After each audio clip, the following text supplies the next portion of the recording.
మీ అందరికీ ప్రభు పేరట శుభములు సమాధానం కలుగునుగాక. క్రీస్తునందు నా కుటుంబమైన మీ అందరితో మరొక మర్మయుక్తమైన సందేశాన్ని మోసుకొని వచ్చాను మీకు ప్రకటించాలని. దేవుడు ఇచ్చయించుచున్నాడు. ఒక కోరిక, ఒక తపన దేవునికి ఉన్నది. 1 తిమోతి పత్రిక 2వ అధ్యాయం 4వ వచనం. ఆ అంశం ఇది కాదు, కానీ మొదట మీకు కొన్ని విషయాలు చెబుతాను. అక్కడ అంటాడు, మనుషులందరూ సత్యమును గురించిన అనుభవ జ్ఞానము కలిగి ఉండాలని దేవుడు ఇచ్చేయించుచున్నాడు. ఈరోజు మీరు దేవుని మర్మయుక్తమైన సందేశాలు తెలుసుకున్నప్పుడు దేవుని భార్య స్థానములో ఉండడానికి సరిగా సిద్ధపడతారు అనేదే నా భారం. సంఘములన్నీ సత్యము తెలుసుకోవాలనే ప్రసవ వేదన నాలో ఉన్నది. నా ఆశ నన్ను భక్షిస్తున్నది మీకు సత్యం చెప్పాలని. రండి, ఎన్నో సంవత్సరాలుగా దాగి ఉన్న ఒక మర్మాన్ని దేవుడు బయలుపరచగా మనమందరం విందాం. ఈ రోజు నుండి వరుసగా ధారావాహికగా ఆదికాండములో ఉన్న మర్మయుక్తమైన నూతన సంగతులను మనం ధ్యానించుకుంటూ ఉంటాం. ఆ పరంపరలో మొదటి సందేశం వస్తుంది. చూడండి, ఆదికాండము 1వ అధ్యాయము 1వ వచనము చదువుకుందాం. ఆదియందు దేవుడు భూమి ఆకాశములను సృజించెను. ఆదియందు దేవుడు భూమి ఆకాశములను సృజించెను అను ఈ మాట మీరు ఇప్పటికే కొన్ని లక్షల మెసేజ్లు, లక్షల సందేశాలు విని ఉండవచ్చు. కానీ ఇందులో ఆశ్చర్యమైన మరొక సంగతి నేను మీకు చెప్పదలుచుకున్నాను. ఆదియందు అంటే ఇంగ్లీష్ బైబిల్లో ఉంది ఇన్ ద బిగినింగ్ అని ఉంది. ప్రారంభములో దేవుడు భూమి ఆకాశములను సృజించెను అని అర్థం ఇస్తుంది అక్కడ. కానీ దేవుడు ప్రారంభములో భూమి ఆకాశములను సృజించలేదండి. ఇది ఈరోజు మర్మం. పూర్తిగా వినండి, చివరి వరకు వినండి. సంగతి పూర్తిగా వినకుండా ప్రత్యుత్తరం ఇచ్చువాడు తన మూఢతను బయట పెట్టుకొని సిగ్గునందును అని వాక్యంలో ఉంది. కనుక అలాంటి పరిస్థితి రానివద్దు. సంఘం అలాంటి స్థితిలో ఉండకూడదు. పూర్తిగా వినండి. ప్రారంభంలో దేవుడు భూమి ఆకాశములను సృజించలేదండి. అసలు భూమిని ఆకాశమును విశ్వం మొత్తాన్ని దేవుడు చేయక మునుపు ఈ విశ్వములో ఒక చిన్న పదార్థము కూడా లేని రోజు ఒకటి ఉంటుంది కదా. దేవుడు అన్నిటినీ సృష్టించాడు అంటే అర్థం ఏంటి? సృష్టింపలేని ఒక రోజు కూడా ఉంది. ఆ రోజు ఆయన ఒంటరిగా ఉన్నాడు. మొదట ఏం చేసి ఉన్నాడు? మొదట దేవుడు భూమి ఆకాశాన్ని చేయలేదు. మొదట దేవుడు పరలోక రాజ్యాన్ని సృష్టించుకున్నాడు. అదొక ప్రపంచం. పరలోకం అంటే ఏదో అని మనం ఫీల్ అవుతాం. ఈరోజు ఈ భూమి ఎలాగొక ప్రపంచమో అదే ఒక ప్రపంచం, అందమైన ప్రపంచం, దేవుడు కోరి చేసుకున్నటువంటి నూతన ప్రపంచం. పరలోకం ఒక ప్రపంచం. మొదట దేవుడు చేసింది పరలోకము, తర్వాత దేవదూతలు, తర్వాత లెక్కలేనన్ని ప్రపంచాలను దేవుడు చేశాడండి. ఒక్క ప్రపంచము లేదండి, ఒక్క ప్రపంచము లేదు. లెక్కలేనన్ని ప్రపంచాలు శూన్యంలో ఉన్నాయి. దేవుడు వాటిని చేశాడు. చూడండి ఒకసారి హెబ్రీ పత్రిక 11వ అధ్యాయము 2వ వచనము మీరు చదవగలిగితే అక్కడ స్పష్టంగా రాయబడింది, ప్రపంచములు వాక్యము వలన నిర్మాణమైనవి అని అంటాడు. ఒక మాటతో నమ్ముతారా? నమ్మకూడదు. ఇంకొక ఆధారం చూపించే వరకు ఏ విషయాన్ని నమ్మకూడదు. ఇంకొక ఆధారం కూడా చూపిస్తాను. హెబ్రీ పత్రిక 11వ అధ్యాయం 3వ వచనం చూడండి. అక్కడ కూడా ప్రపంచములు వాక్యము వలన నిర్మాణమైనవి అంటాడు. ప్రపంచము అనేది ఏకవచనం, ప్రపంచములు అనేది బహువచనం. వాక్యము వలన ప్రపంచము నిర్మాణమైందా, ప్రపంచములు నిర్మాణమయ్యాయా? ప్రపంచములు అని ఉంది అక్కడ. కాబట్టి ఒక ప్రపంచము లేదు, లెక్కలేనన్ని ప్రపంచాలు ఉన్నాయి విశ్వంలో. ఈ లెక్కలేనన్ని ప్రపంచాలు దేవుడు సృష్టించాడు. ఈ విశ్వ నిర్మాణంలో భూమి చిట్ట చివరిది. ఇది నమ్ముటకు కేవలము సౌజన్య హృదయం కావాలి, విధేయత కావాలి, వాక్యం అంటే గౌరవం కావాలి, దేవుడు అంటే అమితమైన ప్రేమ గుండెల్లో నింపుకొని ఉంటే కానీ ఈ సందేశాలు అర్థం కావండి. ఆత్మ చెప్పు సంగతులు ప్రకృతి సంబంధమైన మనసు గలవానికి అర్థము కావు. అసలు శిష్యుడు కలిగి ఉన్నటువంటి ఆ మనస్సు కలిగి ఉన్నప్పుడు ఇది అర్థమవుతుంది. నాకు తెలుసులేండి, చాలా తెలుసు అనుకున్నారనుకోండి, ఏమీ అర్థం కాదు. నేను ఇంకా నేర్చుకోవాలండి అనుకున్నామనుకోండి, చాలా అర్థమవుతాయి. దేవునికి మహిమ కలుగును గాక. రండి, లెక్కలేనన్ని ప్రపంచాలు ఉన్నాయని ఇంతకుముందు మనం వాక్యంలో చూసుకున్నాం. సైన్స్ పరంగా కూడా ఇది రుజువైంది. ఈ విశ్వ విస్తీర్ణత ఎంత పెద్దదో తెలుసుకోవాలంటే మొదట నేను మీతో సౌర కుటుంబం గురించి మాట్లాడాలి. మీరు చూస్తారు, సౌర కుటుంబం చూడండి ఎంత పెద్దది. మనము ఈరోజు సౌర కుటుంబం చుట్టూ మానవుడు తిరగడానికే విశ్వ ప్రయత్నాలు అన్నీ చేస్తున్నాడు. సౌర కుటుంబం, సూర్యుడు, దాని చుట్టూ 9 గ్రహాలు, ఇది సౌర కుటుంబం. ఇలాంటి సౌర కుటుంబాలు 14 సౌర కుటుంబాలు కలిస్తే ఒక నక్షత్ర కుటుంబముగా పిలువబడుతుంది కదా. 14 సౌర కుటుంబాలు కలిస్తే ఒక నక్షత్ర కుటుంబం. ఇలాంటి నక్షత్ర కుటుంబాలు కొన్ని లక్షల కోట్లు కలిస్తే అది నక్షత్ర మండలం అవుతుంది. ఇలాంటి నక్షత్ర మండలాలు లెక్కకు మించి కలిస్తే అది గెలాక్సీ అవుతుంది. ఇలాంటి గెలాక్సీలు కొన్ని కోటాను కోట్లు కలిస్తే పాలపుంత అవుతుంది, మిల్కీవే. ఇప్పుడు ఒక లెక్కకు వచ్చాం మనం. చూడండి, శూన్యములో పాలపుంతలే లెక్కకు మించి ఉన్నాయి, కొత్తగా పుడతానే ఉన్నాయి. ఇంకా లెక్కకు మించిన పాలపుంతల్లో ఒక్క పాలపుంత తీసుకుంటే అందులో కొన్ని కోటాను కోట్ల గెలాక్సీలు ఉన్నాయి. ఆ కోటాను కోట్ల గెలాక్సీలో ఒక్క గెలాక్సీ తీసుకుంటే కొన్ని లక్షల కొలది నక్షత్ర మండలాలు ఉన్నాయి. ఆ నక్షత్ర మండలాల నుండి ఒక్క నక్షత్ర మండలం తీసుకుంటే అందులో కొన్ని వేల కొలది లక్షల కొలది నక్షత్ర కుటుంబాలు ఉన్నాయి. ఆ నక్షత్ర కుటుంబాల నుంచి ఒక్క నక్షత్ర కుటుంబం తీసుకుంటే అందులో 14 సౌర కుటుంబాలు ఉన్నాయి. ఆ 14 సౌర కుటుంబాల్లో ఒక్క సౌర కుటుంబం తీసుకుంటే అందులో ఒక ప్రపంచం, అందులో నువ్వు నేను మనమందరం ఉన్నాం. ఈ లెక్కన ఎన్ని ప్రపంచాలండి, ఎన్ని ప్రపంచాలు ఉన్నాయి శూన్యంలో. మన దేవుడు ఎంత మహత్తు గల దేవుడో చూడండి, ఎంత శక్తిమంతుడో చూడండి. ఒక మాటతోనే ఈ సమస్తాన్ని సృష్టించాడు. ఒక ప్రపంచాన్ని చూసే ఇంత మురిసిపోతున్నామే. లక్షల కోట్ల ప్రపంచాలు, లెక్కకు మించినన్ని ప్రపంచాలు శూన్యంలో ఉన్నాయి. మనం ఒకనాడు దేవుని భార్య స్థానములు అక్కడ కూర్చున్నప్పుడు ఈ నక్షత్ర మండలాలు, ఈ గెలాక్సీలు, ఈ పాలపుంతలు, ఈ ప్రపంచాలన్నీ మనం వెళ్ళి తిరిగి వస్తాం. క్షణాల్లో వెళ్ళిపోయి వస్తాం అన్ని చోట్లోకి. ఏ ప్రపంచంలోనికి నువ్వు వెళ్ళాలన్నా క్షణాల్లో కళ్ళు తెరిచి కళ్ళు మూసేలోపు వెళ్ళిపోయి వస్తావు. దాని గురించి రాబోయే దినాల్లో పరలోకపు సందర్భాలు, పరలోక మర్యాద, పరలోకపు ఆనవాయితీలు, పరలోక పరిస్థితి స్థితిగతులు అన్నీ మీతో చెప్తాను, ముచ్చటిస్తాను. మెట్టుకు ఈరోజు భూమి ప్రారంభంలో చెయ్యబడలేదు. భూమి కంటే మునుపు సమస్తమును దేవుడు చేశాడు. ఎన్నో ప్రపంచాలు ఉన్నాయి. మరెందుకు ఇక్కడ ఆది యందు దేవుడు భూమి ఆకాశమును సృజించననుంది? మీకు మరలా చెబుతున్నాను, ఒక విషయము వాక్యమందు మనకు అర్థం కాలేదు అంటే అక్కడ ఒక మర్మం ఉన్నది అని అర్థం చేసుకోవాలి. దానికి తప్పుగా అర్థాలు తీయకూడదు. అక్కడ ఒక మర్మం ఉంది. ఆది యందు దేవుడు భూమి ఆకాశమును చేశానంటే ప్రారంభంలో చేశాడని ఇప్పటివరకు అందరం అనుకున్నాం. ప్రపంచమంతా అలాగే అనుకుంటున్నారు. అది నిజమే, కానీ సగము నిజం, సగము సత్యం. పూర్తి నిజం ఒకటి ఉంది. ఆయన ప్రారంభంలో దాన్ని చేయలేదు, చివరిగా చేశాడు. ప్రియమైన వారులారా, చూడండి ఒకసారి యోబు గ్రంథం 38వ అధ్యాయం 4వ వచనం మీరు చూస్తే, నేను భూమికి పునాదులు వేసినప్పుడు నువ్వెక్కడుంటివని యోబును అడుగుతున్నప్పుడు అదే లైన్లో కిందికి వస్తూ ఉండగా దూతలు జయధ్వనులు కూడా చేశారంట. ఎందుకు చేశారు వారు జయధ్వనులు? భూమికి పునాదులు వేసినప్పుడు దూతలు జయధ్వనులు చేశారు. అంటే భూమి కంటే ముందు ఎవరున్నారు? దూతలు ఉన్నారు. మీకు ఇంకో విషయం చెప్పనా? దూతలు ఉన్నారు సరే అండి, ప్రపంచాలు అంటారేంటి మీరు? నేను మీతో ఒక విషయం చెబుతాను. భూమి కంటే ముందు దూతలు ఉన్నారు, దూతలు ఎంజాయ్ చేస్తున్నారు. అక్కడ భూమికి పునాదులు వేయకముందే దూతలు ఉన్నారు. అయితే దూతలు నివాసము చేయడానికి ప్రపంచాలు కూడా ఉన్నాయి. ఇది ఇంకొక మర్మం. దీని గురించి ఇందులో చెప్పలేను, కానీ ఒకసారి మీకు చూపిస్తాను. యోబు గ్రంథం 1వ అధ్యాయం 6వ వచనం. బైబిల్ గ్రంథాలు ఉంటే మీరు ఖచ్చితంగా పరిశీలించాలి. నేను చెప్పినా ఎవరు చెప్పినా మీరు గుడ్డిగా నమ్మడానికి ప్రయత్నించొద్దు, అది దేవునికి ఇష్టం లేని కార్యం. చూడండి 1వ అధ్యాయము 6వ వచనము. దేవదూతలు యెహోవా సన్నిధిని నిలుచుటకై వచ్చిన దినమొకటి తటస్థించాను. వాళ్ళు ఎక్కడికి వచ్చారంట? బయటి నుండి దేవుని సన్నిధికి నిలవడానికి వచ్చారంట. బయటి నుండి అంటే ఎక్కడికి పోయారు?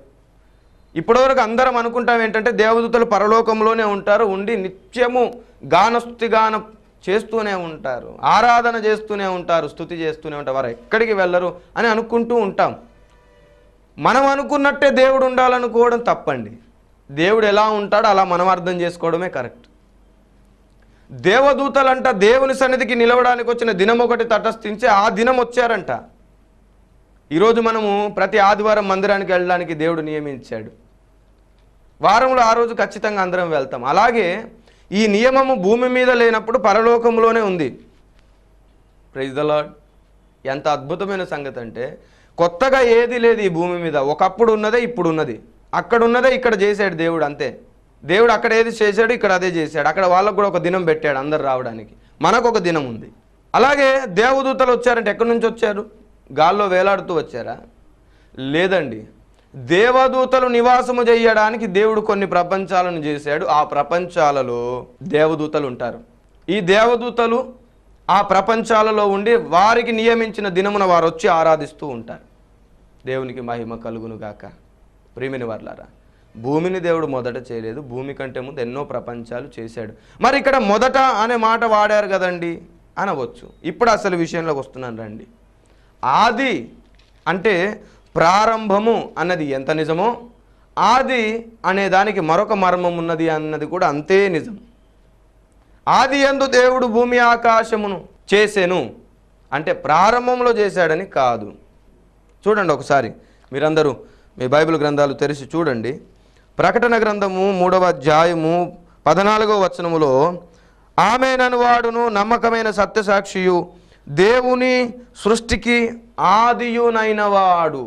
ఆది అంటే ఒక టైం కాదండి, ఆది అంటే ఒక ప్లేస్, ఒక లొకేషన్, ఒక వ్యక్తి. Praise the lord. ఆది అంటే ప్రారంభమని ఒకవైపు చెప్పుకున్న మరొక మర్మం ఏమని ఉందంటే, ఆది అంటే ఒక వ్యక్తి, ఆది అంటే ఒక లొకేషన్, ఒక ప్లేస్ అన్నమాట. ప్రియమైన వారలారా, నేనే ఆది నేనే అంతం అంటాడు. ఆయన ఆది అయి ఉన్నాడు.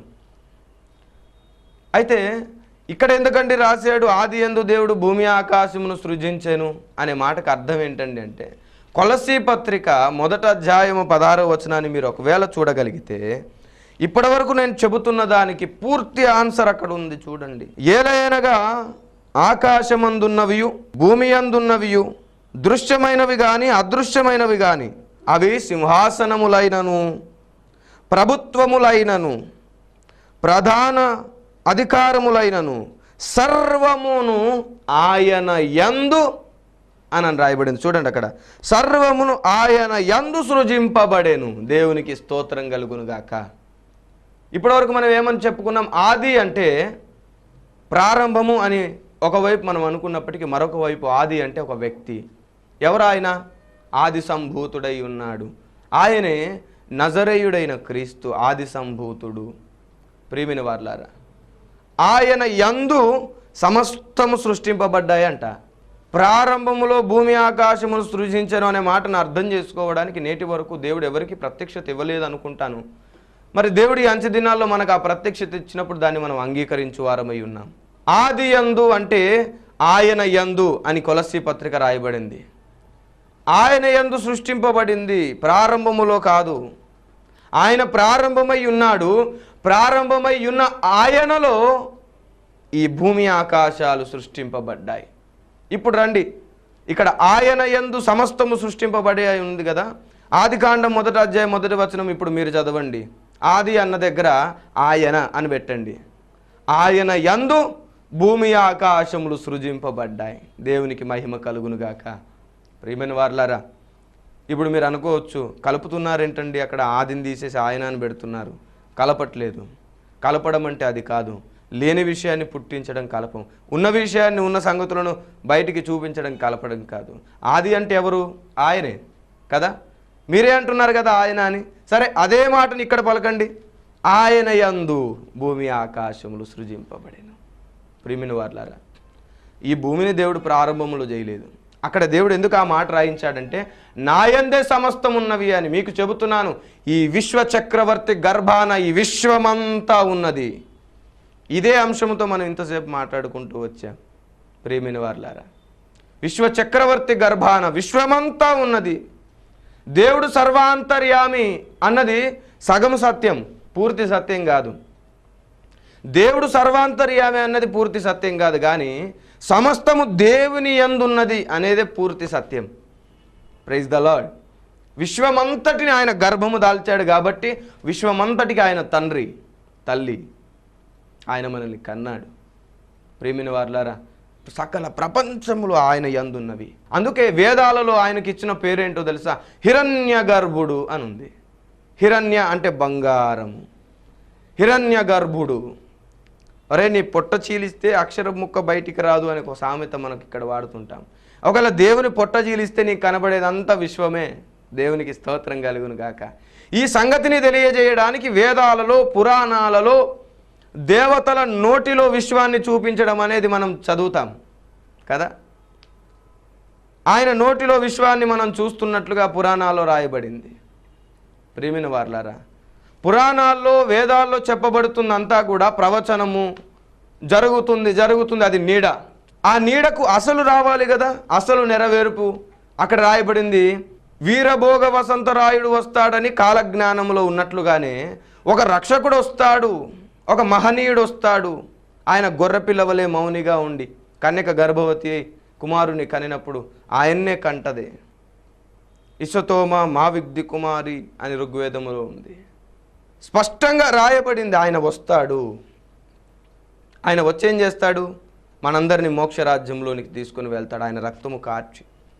ఇదే విషయాలన్నీ అక్కడ రాయబడింది. వస్తాడు. ఈ భూప్రపంచంలో ఎన్ని మత గ్రంథాలు ఉన్నప్పటికీ వాటన్నిటిని గౌరవించు వారం మేము, అందరి వారం, మాదే నిజం అని పట్టుకుని కూర్చునేంత మూర్ఖులం కాదు. అన్ని చోట్ల నిజం ఉంది, అన్ని చోట్ల సత్యం ఉంది. ఆ సత్యానికి ప్రతిరూపము, ఆ సత్యానికి నిజ రూపము బైబిల్లో ఉంది. అది మేము చెప్పేది. Praise the lord. మీకు ఈ విషయం అర్థమైంది అనుకుంటాను. అన్ని గ్రంథాల్లో సత్యం ఉందండి. ఏ గ్రంథాల్లో సత్యం? అందరిలో సత్యం ఉంది. కానీ ఆ సత్యానికి నిజ రూపము, ప్రతిరూపము, నెరవేర్పు మాత్రం బైబిల్లోనే దొరికిద్ది, ఇంకెక్కడా దొరకదు. దేవునికి మహిమ కలుగును గాక. కాబట్టి ఈ విశ్వచక్రవర్తి అయిన దేవుడు, విశ్వాన్ని పరిపాలిస్తున్న దేవుడు, ఆయన గర్భంలో ఈ విశ్వమంతటిని కలిగి ఉన్నాడు. అందుకే విశ్వమంతటికి ఆయన తండ్రి అయి ఉన్నాడు. విశ్వం మొత్తానికి ఒక్క తండ్రే ఉన్నాడు, ఒక్క దేవుడే ఉన్నాడు. ఆయన ఎవరు అని వెదకడము భారతదేశం మర్చిపోయింది. అది నా వేదన. భారతదేశం నా మాతృభూమి, భారతీయులందరూ నా సహోదరులని ఇంత ఉన్నప్పటి నుండి నూరిపోస్తానే ఉన్నారు కదా దేశ ప్రజలందరూ కలిసి. మేము స్కూల్కి వెళ్ళినప్పుడు కూడా అది నాలో జీర్ణమైపోయింది. ప్రతిజ్ఞ చేశాను. ప్రియమైన వారలారా, మీరు కూడా ప్రతిజ్ఞ చేసి ఉంటారు. అందుకు ఆ ప్రేమతో మీకు చెబుతున్నాను. ఒకప్పటి భారతదేశపు మహా ఋషులు, వారికి పాదాభివందనం చెయ్యాలి. వారు బ్రతుకుంటే వాళ్ళ పాదపరిచర్య చేసుకునేవాడిని నేను. వారు ఎంత యథార్థవంతులై, ఓ పరమేశ్వరుడా, ఓ ఏకేశ్వరుడా, నువ్వెవరవు, నువ్వు ఎక్కడుంటావు, ఎలా ఉంటావు, ఏం చేస్తుంటావు, నీ రూపం ఏంటి, నీ రంగు ఏంటి, నీ మనసు ఏంటి అని అడిగారండి. అడిగినప్పుడు దేవుడు ప్రత్యక్షమై వారి ప్రశ్నలకు జవాబిచ్చాడు. ఆ జవాబు పేరే మన దేశంలో ఉన్న చతుర్వేదాలు. అందులో ఆయన గురించి రాయబడి ఆయన ఏకేశ్వరుడని. అగ్నియో ప్రజాపతి అనుంది, అంటే అగ్నియే ప్రజలకు అధిపతి అని. బైబిల్ ఏం చెబుతుంది? దేవుడని యెహోవా దయించు అగ్ని అయి ఉన్నాడు అనుంది. రాబోయే సందేశాన్ని మీరు జాగ్రత్తగా వినండి. రాబోయే సందేశాల్లో ఇంకా అనేక సంగతులు మీరు నేర్చుకుంటారు. ప్రవచనాలకు సంబంధించిన సంగతులు, బైబిల్ ప్రవచనానికి సంబంధించిన సంగతులు మీరు అనేకం నేర్చుకుంటారు. మీరు ఎవరు ఈ సంగతులు మిస్ అవ్వకూడదు. ఆ దేవుని ఆనతి పొంది నేను గుడివాడపై నా మనస్సు నిలిపాను. మీరు తప్పకుండా ఈ సంగతులు నేర్చుకోవాలి. కాబట్టి ప్రియమైన వారలారా, తిరిగి ఇంతసేపు నేను మీతో చెప్పినది మరొకసారి జ్ఞాపకం చేయదలుచుకున్నాను. ఆది యందు దేవుడు భూమి ఆకాశమును చేసెను అంటే ప్రారంభంలో దేవుడు భూమి ఆకాశమును చేశాననే మాట కాదు. అది కొంత నిజమే. ఆయన యందు భూమి ఆకాశము చేయబడ్డాయి, అది పూర్తి నిజం, అది పూర్తి మర్మము. దేవునికి మహిమ కలుగును గాక. ఇప్పుడు ఆది యందు అనే మాట ఇంతసేపు మనం మాట్లాడుకుంటున్నాం.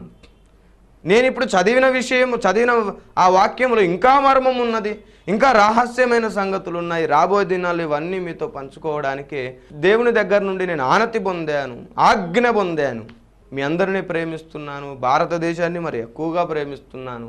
సువార్త మర్మం ఆగిపోలేదు, సువార్త మర్మం ఇంకా ఉన్నది.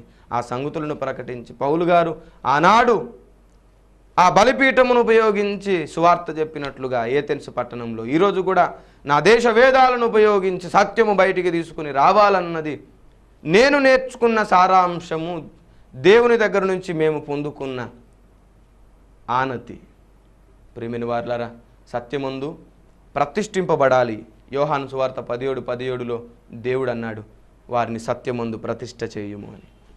కాబట్టి మిమ్మల్ని అందరినీ సత్యములు ప్రతిష్ఠ చేయడమే నా ముఖ్య ఉద్దేశం. సంఘ స్థాపన నా ఉద్దేశము కాదు, సత్యస్థాపనే నా ఉద్దేశం. ప్రైజ్ ద లార్డ్, హల్లెలూయా. చాలా సంతోషిస్తున్నాను ఈరోజు మీతో ఈ మర్మయుక్తమైన సందేశం చెప్పడానికి. సమయం సరిపోదు, ఈ సందేశాన్ని ఇంకా పూర్తిగా అర్థం చేసుకోవడానికి దీనికి సంబంధించి రాబోయే దినాల్లో ఇంకా అనేక పుస్తకాలు రాయబోతున్నాను. ప్రార్థించండి, పాల్గొనండి, ఈ సంగతులు అనేకులకు వినిపించండి. సర్వసత్యాన్ని ప్రకటించే విషయంలో మీరు పాలుభాగస్తులు కండి.